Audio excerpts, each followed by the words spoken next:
ভেঙে গেছে তৃণমূল, ভেঙে যাবে তৃণমূল, তৃণমূল আর নেই। তৃণমূল নামক কোন দল পশ্চিমবঙ্গে যে ছিল ইতিহাসেও আর কয়েকদিন পর খুঁজে পাওয়া যাবে না। বলছি কেন জানেন? এমনিতেই তো যবে থেকে তৃণমূল কংগ্রেস হেরে গেছে তবে থেকে তৃণমূলের নেতারা তো বিজেপি নেতাদের পায়ে পড়ছে, ছেড়ে দেমা কেঁদে বাঁচি অবস্থা তাদের। তার মধ্যে একটা নতুন গোলযোগ দেখা দিয়েছে। তৃণমূলের একেবারে বিধানসভায় অর্ধেকও বিধায়ক আসছেন না। তৃণমূল কংগ্রেস একটা বিক্ষোভ করেছিল, বিক্ষোভের নেতৃত্বে ছিল ওই বেলেঘাটার জেল খাটাটা। আমি খবরটা আপনাদের দেখাচ্ছি।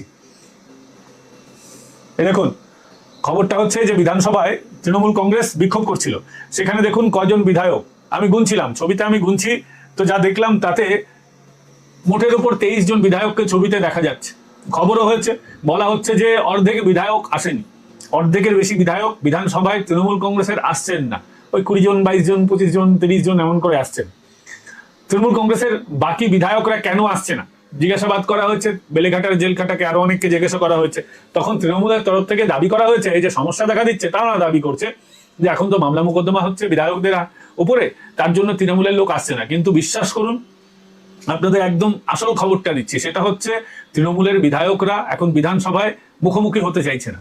তারা চাইছে সরাসরি বিজেপির বিধায়ক হিসেবে বিধানসভায় ঢুকতে। তারা কেউ চাইছে না তৃণমূলের তকমা গায়ে লাগাতে। মানে তৃণমূল মানেই চোর, TMC, তৃণমূল মানে চোর, সবাই জানে, নতুন কোনো কথা না। তো এই জন্যই এখন তারা চাইছে তৃণমূলের যদি তকমা তাদের গায়ে থাকে তাহলে এরপরে তারা যদি রাস্তায় বেরোয়, সব থেকে বড় ভয় তাদের, তারা যদি রাস্তায় বেরোয় একেবারে চোর চোর বলে তারা জনগণ তারা করবে। তাই বিধানসভায় তারা আসছে না। তারপর তৃণমূলে থাকলে তো জেল খাটতেই হবে, তাই তারা চাইছে ভাই বিধানসভায় যাওয়ার দরকার নেই, যেদিন বিজেপির সঙ্গে সেটিং হয়ে যাবে সেদিন তারা যাবে। বা বিজেপি নেবে কি নেবে না সেটা বিজেপির ব্যাপার, সেটা শুভেন্দু অধিকারী ভালো বলতে পারবেন, সেটা শ্রমিক ভট্টাচার্য ভালো বলতে পারবেন, কিন্তু তারা মোটেও বিজেপি বিধায়ক হিসেবে আসতে রাজি নয়। ভাবতে পারেন, আমি গুনেছি, আপনিও গুনে দেখুন, মাঝখানে ওই বেলেঘাটার জেলখাটা, তার আশেপাশে সব নেতাগুলো রয়েছে। কি অবস্থা বলুন তো তৃণমূল কংগ্রেসের? যেই তৃণমূল কংগ্রেস ভোটের আগে পর্যন্ত দাপিয়ে বেড়াতো, যেই তৃণমূল কংগ্রেস বলতো আমরা এখনো 20 বছর 25 বছর থাকবো, যেই তৃণমূল কংগ্রেস বলতো আমরা CPM এর 34 বছরের রেকর্ডটাকেও ভেঙে দেবো, সেই তৃণমূল ফুস। আসলে তৃণমূল 2011-র পর 2016-তেও আসতো না, সর্বোচ্চ 16। 21-এ তো কোনোভাবে নৈবচ। 21-এ এরা জোর করে জিতেছে, চিটিংবাজি করে জিতেছে, আইপ্যাক ছাড়া এদের জেতার কথা ছিল না, ছিল না, ছিল না। যাই হোক, সেবার তো হয়ে গেছে। তারপর এবার যখন সব বিষয় আশয়গুলো ঠিকঠাকভাবে হলো, যখন এবার ঠিকঠাকভাবে নির্বাচন হয়েছে, মানুষ মানুষের ভোট দিতে পেরেছে, হিন্দুরা ভোট দিতে পেরেছে, হিন্দু ভোট একত্রিত হয়েছে, তৃণমূল হাওয়া, তৃণমূল আর নেই, কোথাও নেই, তৃণমূল নামক দলটা আর নেই। তবে আছে কি? পড়ে আছে অভিষেক ব্যানার্জির সম্পত্তি। এই দেখুন, বলা হচ্ছে অভিষেকের নাকি 24টা সম্পত্তি। আমার কাছে যা হিসেব আছে তাতে 43টা সম্পত্তির হিসেব দেখা যাচ্ছে। তার মধ্যে এটা ঠিক যে অনেকগুলো সম্পত্তি আছে অভিষেকের সাথে জয়েন্টলি আছে, কিন্তু একটা সম্পত্তি আমার মনে খুব বিঁধল। এই দেখুন, এই কাগজটা আমার কাছেও রয়েছে, আমি দেখাবো। আপনি কলকাতা পুরসভার এই যে লিস্ট, এই লিস্টে যে হাইলাইট করে রেখেছি অভিষেকের সঙ্গে সায়নী ঘোষ, একদম 3 নম্বর SSC-তে, 1 2 3 4 নম্বর SSC, 4 নম্বর লিস্টে দেখা যাচ্ছে 110022404003। Abhishek Banerjee, Shri Abhishek Banerjee, Shrimati Sayani Ghosh, 19D 7 Tanks Lane. এই সায়নীটা কোন সায়নী? কাল থেকে সোশ্যাল মিডিয়ায় বলা বলি হচ্ছে ওই যে সায়নী লাগাও, এই নাকি সেই সায়নী, মানে সায়নী ঘোষ আর কি। তো সায়নী ঘোষ নামে তো পৃথিবীতে অনেক মানুষ আছে। এই সায়নী ঘোষ মানে কি সেই তৃণমূল কংগ্রেসের সায়নী ঘোষ? তৃণমূল কংগ্রেসের যুব নেত্রী কি সায়নী ঘোষ? এটা নিয়ে ব্যাপক চর্চা হচ্ছে। সবাই বলছে যে অভিষেক আর সায়নী ওই ফ্ল্যাটটা নিয়েছে। এবার কি কারণে নিয়েছে, সত্যি কি এটা সেই সায়নী ঘোষ? এটা কিন্তু একটা বড় প্রশ্ন আপনাদেরকে বলি। এবার যদি সেই সায়নী ঘোষ হয়, যদি তর্কের খাতিরে সোশ্যাল মিডিয়ায় যেমনটা বলা হচ্ছে সেটা যদি আমরা ধরে নিই যে এটা সেই সায়নী, তাহলে গন্ডগোলের জায়গাটা হচ্ছে লোকে কিন্তু প্রশ্ন তুলবে, তাহলে সায়নীর সাথে ওই ফ্ল্যাটে কি করছিল অভিষেক? সায়নী তার বোন নয়, সায়নী তার মা নয়, সায়নী তার বান্ধবী নয়, আর কি খাতায় কলমে। তো সেখানে ও কি করছে?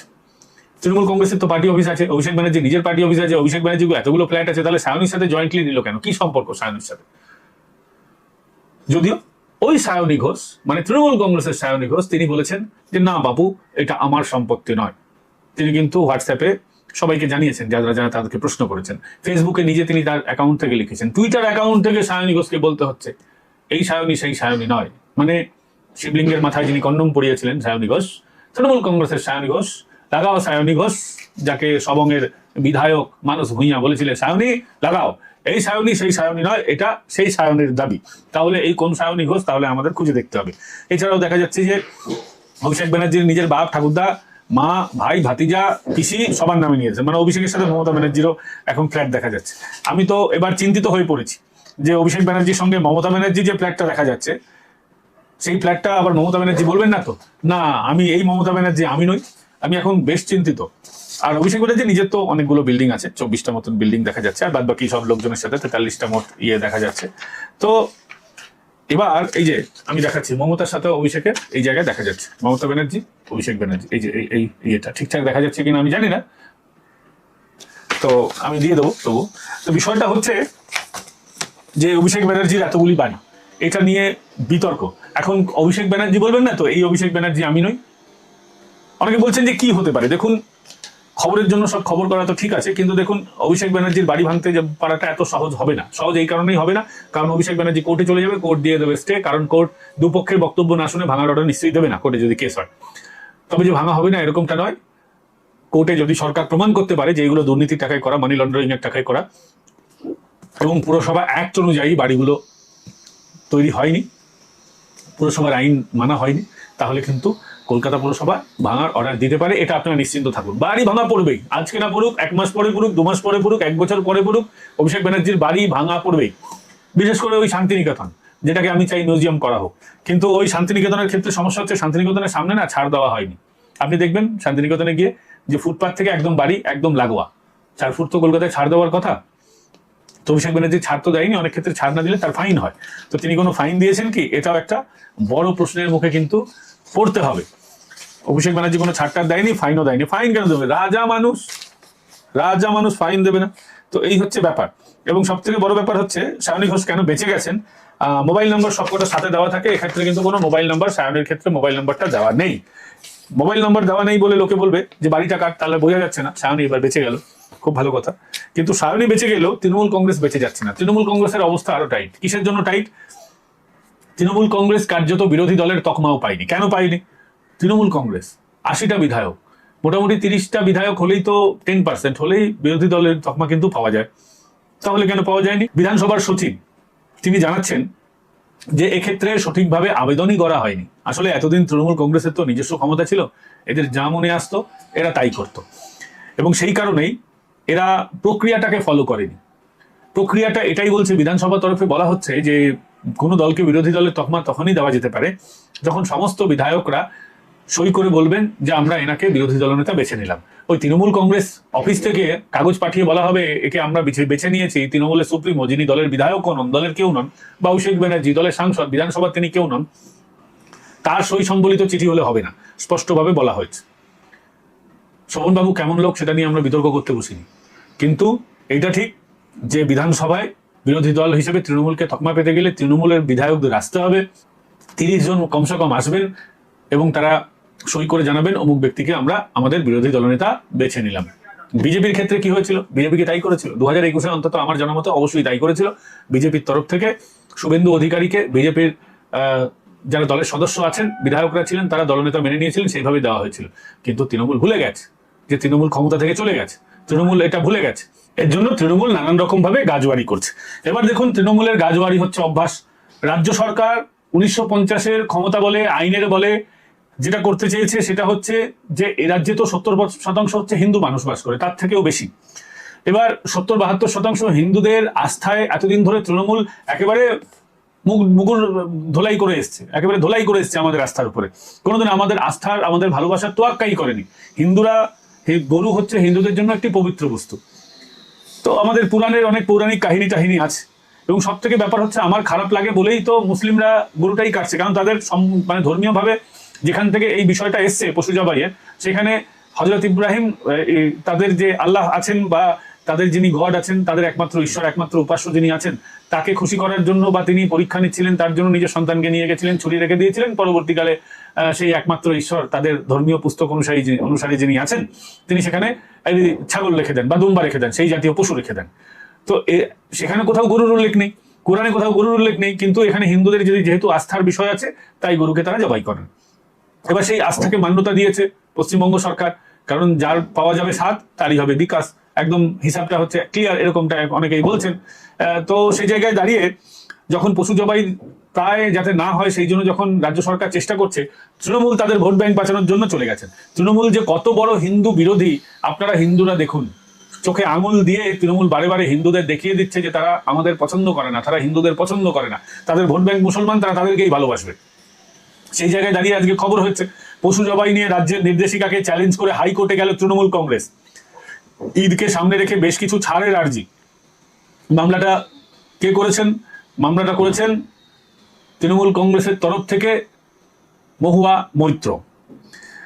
এবং সেখানে খবরে লেখা হচ্ছে পশ্চিমবঙ্গে ক্ষমতায় আসার পর বিজেপি সরকার পশু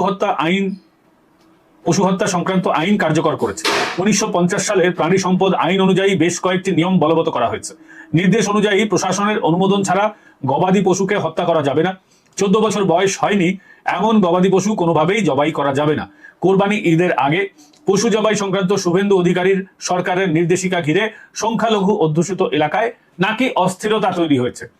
মানে আনন্দবাজার কোন খারাপ স্তরে নেমেছে আপনারা ভেবে দেখুন, তারা এখন এই ধরনের খবর করছে। এই প্রেক্ষিতে কংগ্রেসের অধীর চৌধুরী থেকে শুরু করে আইএসএফ এর চেয়ারম্যান বিধায়ক নওশাদ সিদ্দিকী মুখ্যমন্ত্রীর কাছে আবেদন জানিয়েছেন।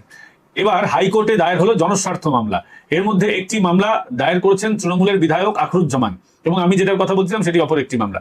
রঘুনাথগঞ্জের তৃণমূল বিধায়কের আবেদন 13ই মে রাজ্যের জারি করা নির্দেশিকায় কিছু ছাড় দেওয়া হোক।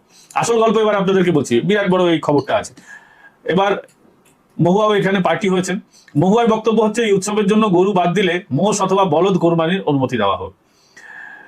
এই মামলায় আখরুজ্জামানের সঙ্গে হাইকোর্টে ছিলেন তৃণমূল কংগ্রেসের কৃষ্ণনগরের সাংসদ মহুয়া মৈত্র। তো গল্পটা যেটা হচ্ছে, এদের বক্তব্য সেটা হচ্ছে এবার অনেকেই গরু কিনে টিনে ফেলেছে, তো যারা কিনে ফেলেছে তাদের ছাড় দেওয়া হোক। এবার সমস্যাটা হচ্ছে, এবার যদি ছাড় দেওয়া হয় তাহলে ভেবে দেখুন আপনারা, যদি ছাড় দেওয়া হয় সেক্ষেত্রে দাঁড়িয়ে পরের বারও তারা যদি প্রত্যেকবার এরকম করে পশু টশু যদি কিনে নেন, প্রত্যেকবার তাহলে ছাড় দিতে হবে। এই ছাড় দেওয়া হবে কেন?